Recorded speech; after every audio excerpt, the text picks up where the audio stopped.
Hi, my name is Eliana Aguamba, and today I'm going to be giving you a report on Rosa Parks. Rosa Louise Macaulay was born on February 4, 1913. Her father, Mr. Macaulay, was a carpenter, and her mother, Mrs. Macaulay, was a teacher. Together with Rosa's brother, Sylvester, they lived in a little house in Tuskegee, Alabama. When Rosa was two, she, her mother, and brother moved to her grandparents' farm in Pine Level. But life there was not easy.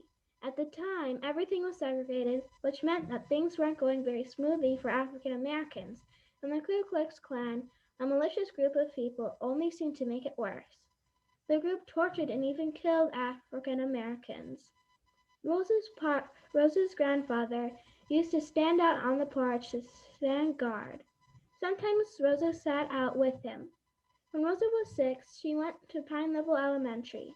To get there, she had to walk to school and back because only white children were allowed to ride a school bus. Sometimes, when Rosa was going to school, a school bus would pass by and the kids riding the bus would throw things at her and the other kids with her. To avoid the thrown things, they had to run into a ditch at the side of the road. Rosa only went to school for 5 months a year because the rest of the year was spent helping her family make extra money by picking cotton at another farm for only 50 cents a day.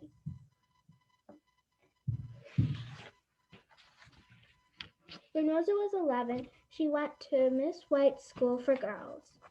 After that, she went to a laboratory school, but before she could finish, her grandmother got sick and Rosa had to quit school to take care of her. Shortly after her grandmother died, Rosa's mother came down with the same illness.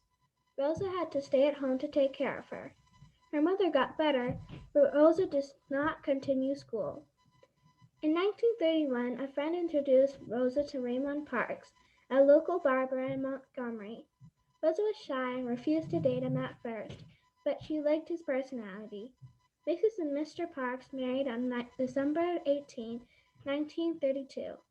Raymond encouraged Rosa to finish her schooling. Rosa received her diploma in 1934. Because she is African American, Rosa had trouble finding a job.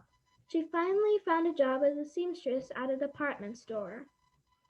Both of the Parks were activists, but the NAACP, a team of activists, only admitted Raymond. Finally, in 1943, Rosa attended her first NAACP meeting. She was the only woman present. That same year, Rosa registered to vote but was not granted a voting card. She had to try 3 times before she was able to vote.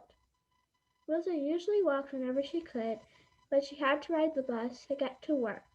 But she tried to avoid it because riding a segregated bus made her mad. One day, after paying her bus fare, Rosa tried to get on the bus from the front door instead of the back.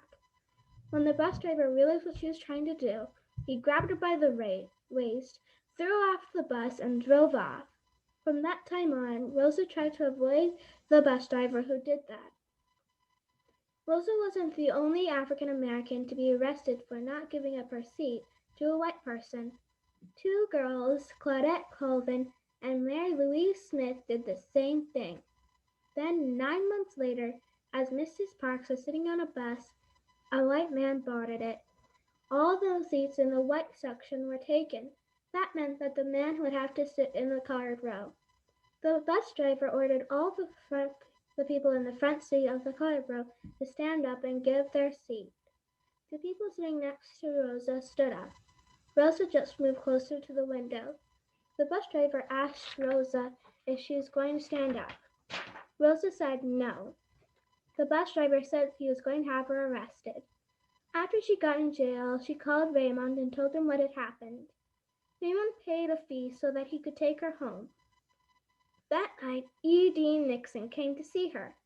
He wanted to become her lawyer and take her case to court. He asked Rosa if she was willing. She said she was. Because of her arrest, people wanted to start something called a bus boycott. The people were angry that they had to ride segregated buses, so they decided to stop riding the buses altogether. People walked whenever they could. The few people that owned cars drove the boycotters if they needed to get somewhere that was too far away to walk to. Because of that, the buses became emptier and emptier. Finally, after 13 months of protest, the buses were desegregated. Rosa became a worldwide hero. In 1987, Rosa opened the Rosa and Raymond Parks Institute for Self-Respect, and in 1990 she published 4 autobiographies about herself. One was made from the letters she got from children. Even though she's gone, she continues to inspire people to stand up for what they believe in. Her quotes will be remembered for all time to come. The end. A big thank you to my teacher, Mrs. Wright, for a great class.